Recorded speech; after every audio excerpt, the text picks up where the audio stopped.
Welcome back. Starting July 1st, 2024, the National Insurance Board is increasing the contribution rates as part of its long-term plan to protect benefits for future generations. Here to discuss this further with us is Jason Moxley. He is a consultant for public relations and training with the National Insurance Board. Good morning and welcome to Bahamas at Sunrise. Thank you so much. It's a pleasure to be here. Thank you for being here with us, discussing a very important topic. And there's lots of questions out there, so let's dig right in. What factors have led to the decision to implement this increase in contribution rates? Well, first of all, when the program was introduced in 1974, we were relatively a young population. Mm-hmm. There were approximately 7 persons in the workforce for every 1 contributor. Mm-hmm. Life expectancy at that particular time was 71 for females, 69 for females. Persons are living longer. And so today, there are approximately only 4 persons in the workforce for every 1 pensioner. Life expectancy for the male has increased from 69 years to 71 and a half years. And for female, it's increased from 71 to 73 and a half years. Today, there are in excess of 46,000 persons receiving a pension from National Insurance at a cost of in excess of $27 million per month. That does not take into consideration the payment of other benefits, namely sickness, maternity, unemployment, benefits under the industrial branch of the National Insurance Program, namely injury, disablement, death, and free medical care. So in total, the board's expenditure just on benefits alone are in excess of $33 million per month. Wow. Revenue from contributions are approximately $28 million per month. Yeah.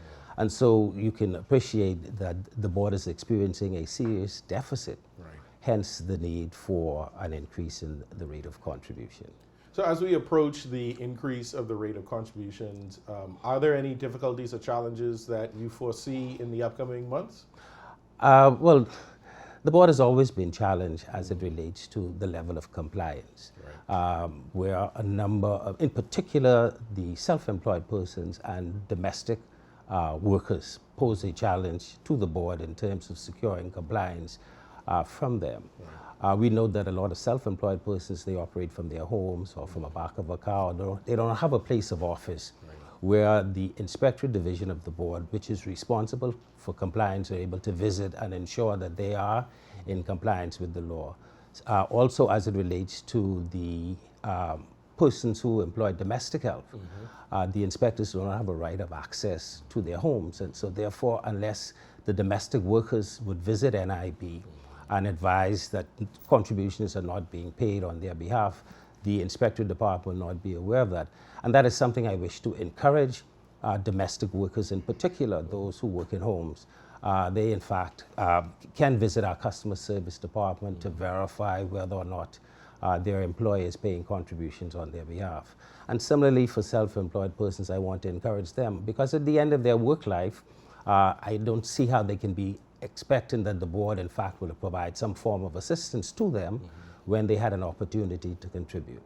So for those of us who would have heard the first time around that the NIB rates were going to increase, there would have probably been that gut reaction of why.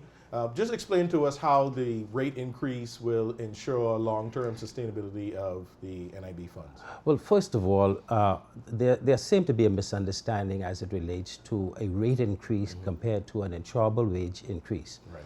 When the program was first introduced in '74, the insurable wage on which contributions were paid was of $100. The first insurable wage increase occurred in 1984, when it was moved from $100 to $250. Right. And there have been subsequent increases, the last having occurred in July of 2022. And there's likely to be one in July of this year, because the law mandate that annually or biannually, the board look at and determine whether or not benefits relative to salaries are being paid. And so there's been one rate increase since the introduction of NIB, and that rate increase occurred in the year 2010, when the board introduced unemployment benefit resulting in a 1% increase in the rate of contributions. It moved then from 8.8% to 9.8%. But the 1% was shared equally between the employee and the employer, resulting in the rate of contributions for the employed persons moving from 3.4% to 3.9%, and the employer's portion went from 5.4 to 5.9%. So there's been one rate increase. The proposed rate increase, which is to happen in July of this year, will result in the rate being increased by 1.5%.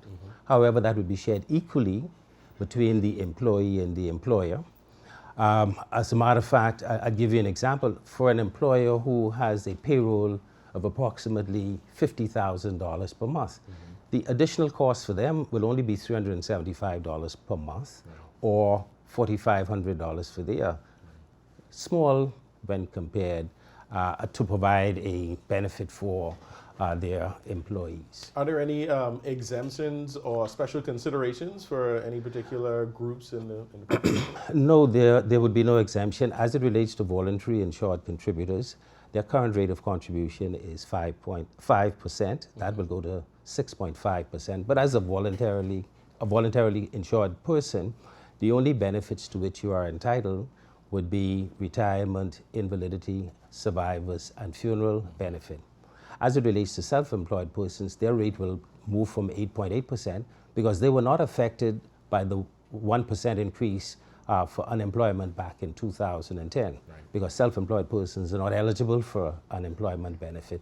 But their rate will now go to 10.3%, which is borne by themselves. Right. I'm learning so much. For those who are watching that maybe want to find out more information, how do we find out a little more details about the increase? If you have any questions, where can we field them to, or where can we find you that we can ask you more questions? Well, I know that the board has a website. I don't know the particulars. I will make that available to you. But we intend to have public seminars to educate the public on what national insurance is all about, and in particular as it relates to the proposed rate increase that is due to come about in July of this year. Perfect. Definitely looking forward to that. I thank you for your information this morning. I feel I understand better what the increase is about and what led to it and how it could benefit us in the long term. So thank you again, Mr. Moxie Viviani, on the show. Thank you so much. And I maintain that the National Insurance Program is the best piece of social insurance that ever was introduced in the Commonwealth of the Bahamas. Can you imagine what it would have been like during the pandemic when the level of unemployment had dropped? The board paid in excess of 44,000 people unemployment benefit at a cost of $107 million. Yeah. Right. And so thank you again, and thanks to the National Insurance Board, and we look forward to more great things coming out of national insurance in the upcoming decades. Thank you so much for having me. We appreciate you. You're watching Bahamas at Sunrise, and we'll be right back.